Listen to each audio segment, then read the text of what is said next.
So usually this beautiful lady of mine is reading them, but today she's the expert. So I'm going to do the reading. I'm the expert. She is. Oh. How you say expert in Espanol? Experta. That's what I thought. Experta. He knows. Ah! Hey, look, your boy I'm getting right. I'm trying to get right, but I'm proud of my movements. He does good. He does good. The inverter. So to explain what an inverter is, an inverter in the States wouldn't be an inverter in the States. It would be a generator in the streets. Okay. In the streets. In the States. Having flashbacks.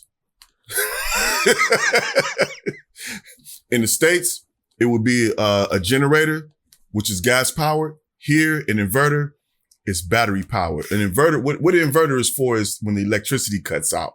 The electricity is going to cut out. Sometimes it cuts out because there's an emergency. Sometimes it cuts out because it's just time for it to cut out. It ain't always a disaster. Sometimes it's a disaster, but the electricity is going to go out. So what we have inverters. And for you youngins out there, consider an inverter like a charger. You know what I mean? Because it's battery powered. So the inverter has something that looks like 2 car batteries or 2 boat batteries. Sometimes it's more than 2, right? Maybe more than the one we have has 2, but some people will have 4. Some people have 4, whatever. Some bigger places will have 6. Yeah. So however many batteries you link up to it, but what happens is there's a switch. So when the electricity goes out, it trips a switch and goes to the inverter. You have power again. You back in the game. So that's what we have. We have an inverter. And so I'm going to pass it on to you, beautiful lady of mine. And the question that I wanted to say, pass it on to you is that, what is connected to? Some people have it connected to some of the important things, right? And some people just have it, just a couple of things. And some people have it connected to more things. We have it connected to more things, but some people have it connected to less, right? Right. So, it has a limited amount of power, right? So what people do is the inverters, or most of the inverters, I don't know if they have newer ones now. You can only connect it to things that have low power. Like you can't connect it to a refrigerator or a microwave or an air conditioner or anything like that.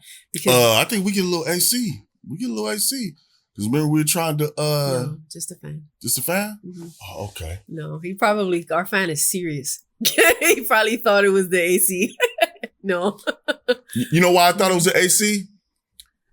Because when there's an emergency and our inverter ends up running, and then power lasts about 8 hours or something. So sometimes I'll get into that, but it could be 8 hours. Yeah. Okay. So I'll tell you why I was confused about it, because I get so mad. Well, I used to get so mad once it kicks out, once it powers out, I'm upset because now I'm upset in my boxers and my wife beater. And whatever I was doing is over with. I'm a little bit used to it now. That's why I was mistaken. Yeah, so he doesn't even get irritated anymore. Before, the electricity would go out and there would be a large amount of profanity that would...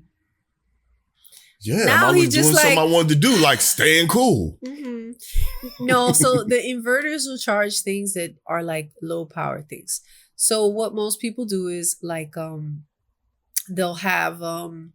so we can have a TV and the ceiling fan, and we'll have our internet connected, and we'll last all night with that if the electricity goes out for that long. But you can have it in 2 rooms if you need to.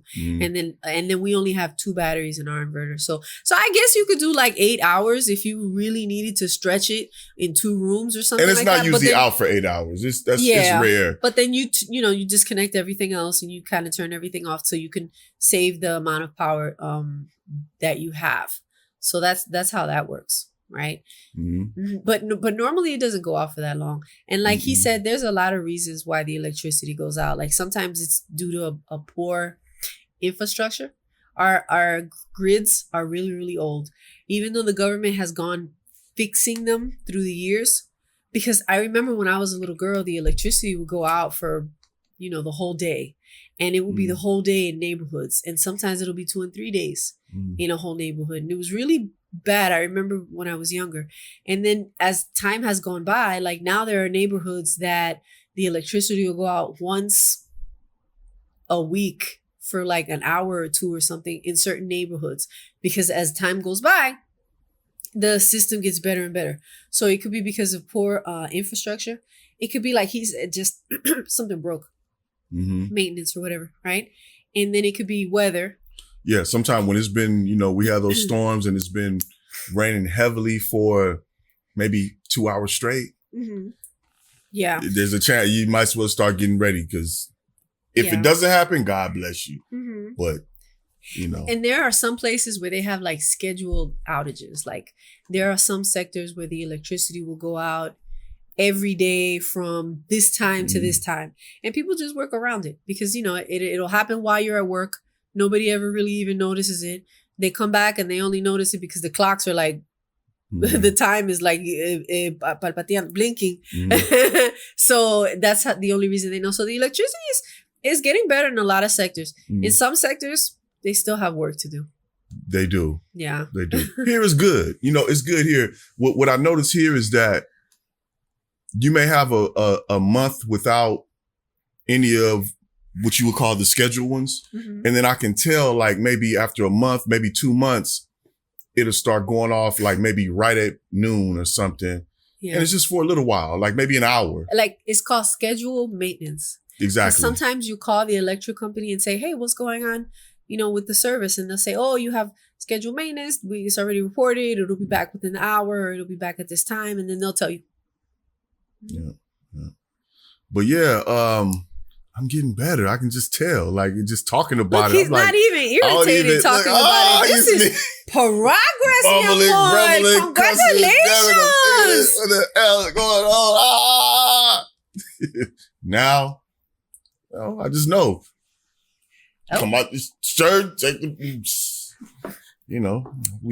when the electricity goes out, we use that to spend quality time. Quality time, we end up discussing things we ain't talked about. Mm-hmm. We've been meaning to talk about for a while, and just, sit there and she'll say, I feel like it's going to come right back on, and it comes on, you know what I mean? Sometimes it's not right back, but it's going to come on. I mean, here's the thing. It's going to come back most of the time, you know what I mean? Unless there's something crazy that goes on. Yeah. So, but it's that positive attitude she has that I think is going to come back on. It's just positivity that, it's going to come back on.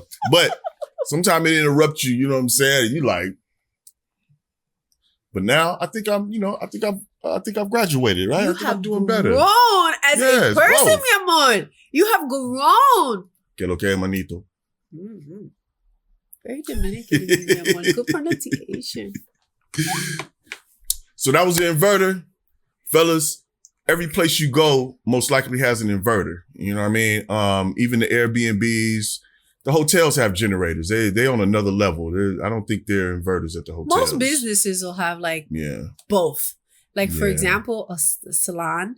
The salon that I go to will have the inverter if something quickly happens, but they also have to have a generator because the inverter can't do anything that takes a lot of power, power. High voltage. So like you can't use a blow dryer or the thing that you go underneath the hair dryer. You can't use any of those things. So they have to have a generator, and they're very loud. They're very loud, but most businesses have that. Yeah, normally people don't have it in their house. Those are gas power. Yeah, gas. Mm-hmm. So, fellas, that's called an inverter. Yes. When you book your Airbnb, if you want to just make sure, because sometimes you get here and you don't know what's going to happen, you can ask them, do you have an inverter? Ask them, because you never know when there's going to be like a super flood or just even a baby flood. You never know when the electricity's out when it happens. Inverter.